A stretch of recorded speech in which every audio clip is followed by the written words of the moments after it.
Hey everybody, today is day 7. Congratulations, we are halfway there for the intermittent fasting raw food challenge. Today I'm going to answer some more questions.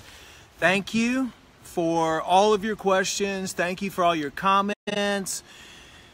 If you haven't started on the intermittent fasting challenge, raw food challenge, you can start anytime. I mean, so you can start today. It's not like you have to wait to do that. A lot of people are writing in saying they're having really good success. A lot of people are happy. Like I said, this wasn't a hardcore, strict, super strict fasting regimen, like a water-only fasting regimen. This is more of an introductory to intermittent fasting, as well as juicing, introducing more raw foods into your diet, getting your body used to it, cleansing your body a little bit. For all those people out there that are doing cleanse programs with this, congratulations. I've already done one liver cleanse and I'm going to do another one by the time we finish this 14 days. It's from my experience doing the 18-day water-only fast,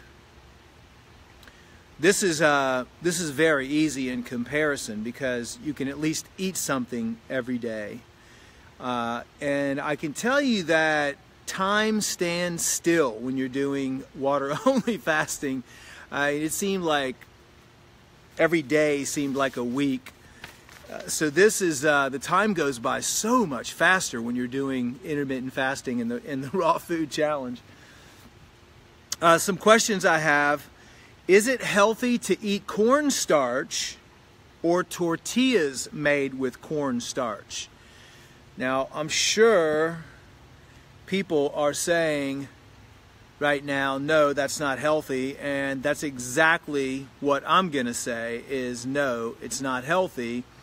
Try as much as possible to avoid anything with corn, anything with soy, high fructose corn syrup.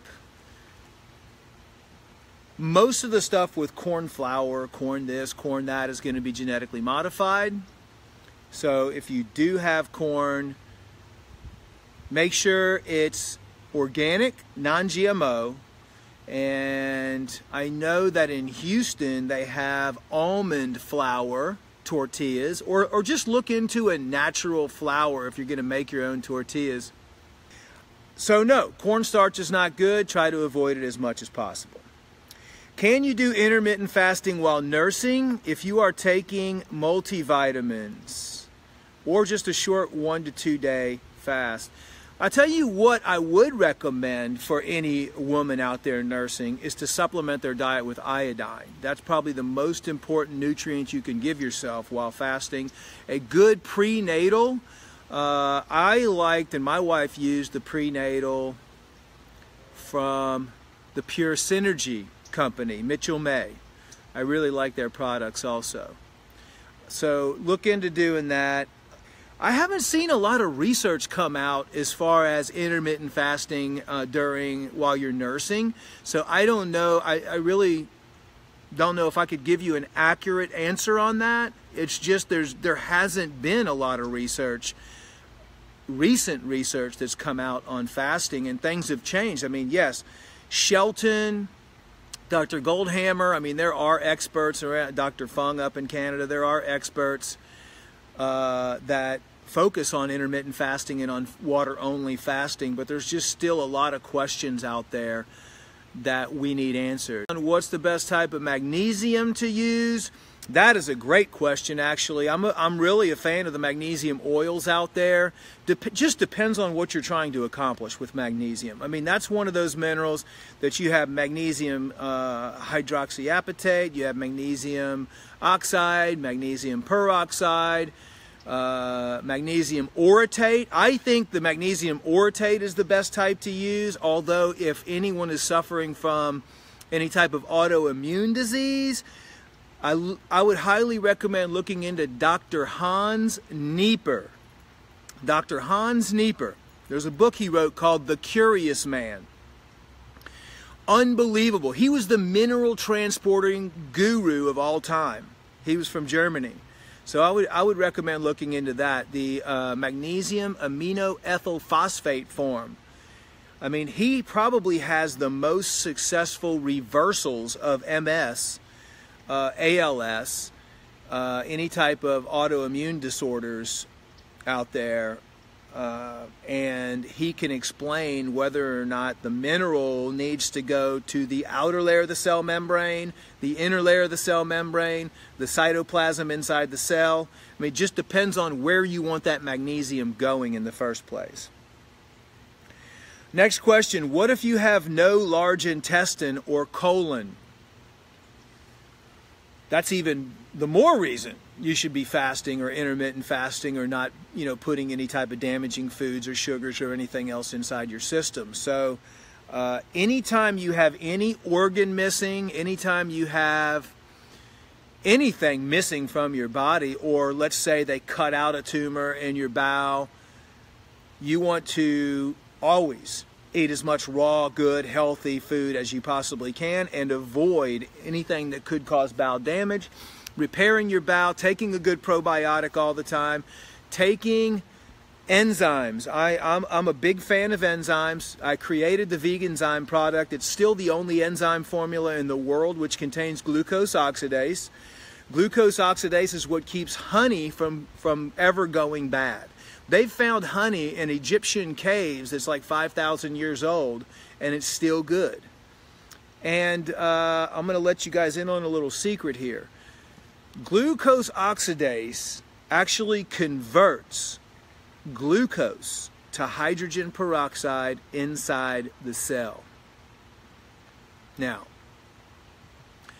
if you look at abnormal cells, especially cancer cells, you'll see that cancer cells feed on glucose, and they do not like to be oxidized. They do not like any type of hydrogen peroxide, any reactive oxygen species. So if you could take a glucose and convert that to hydrogen peroxide inside the cell, you're doing a lot of good. All right, next question. I've had 5 abdominal surgeries. What about a young person with ankylosing spondylitis? Could that be caused by this? Any type of AS, any type of autoimmune, any type of condition that you've acquired can always be reversed. Don't ever believe any doctor that tells you that you cannot reverse any type of disease. I mean, I can always help people out, even though I'm a big believer in the intermittent fasting, and I've had just about every condition go away by cleansing the body, because it all goes back to simplicity, right? You mean, if you have a clean body, your self-healing mechanism, addressing the root cause of the problem. I was talking to somebody today whose wife was all kind of sick and was going to all these natural healthcare practitioners, and I was like, well, what are they doing to address the root cause of why she's sick?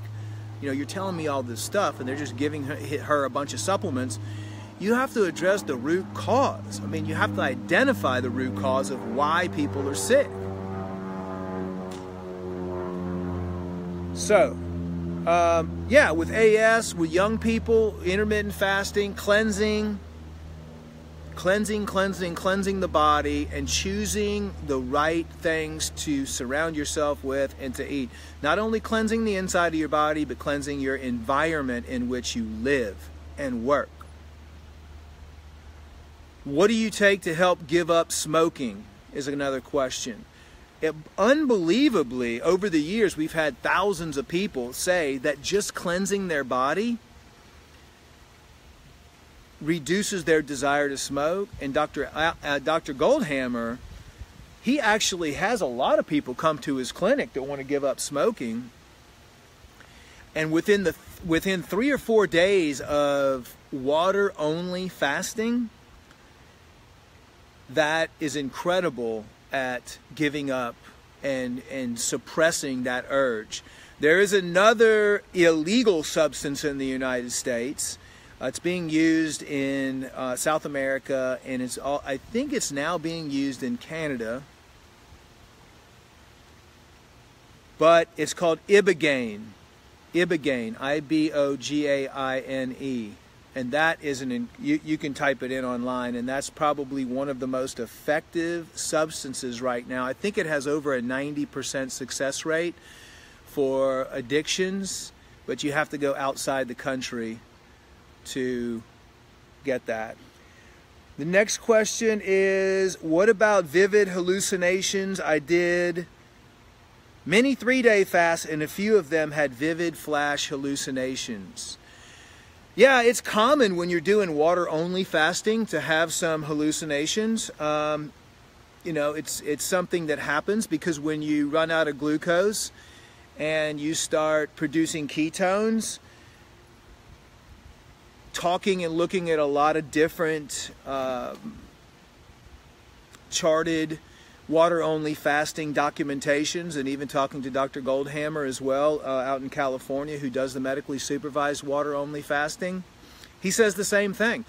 You know, some people, you know, I don't think it's necessarily a bad thing. I think that you might just need to do some meditation or just see if it might go away, because usually you're going to experience those things, and this is what the question says. During the first 3 days, during the first 3 or 4 days, that's always when you're going to experience the most amount of symptoms when you're doing water-only fasting. So that's my update for today. Tune in tomorrow for another update, and I hope everybody has a wonderful and happy day.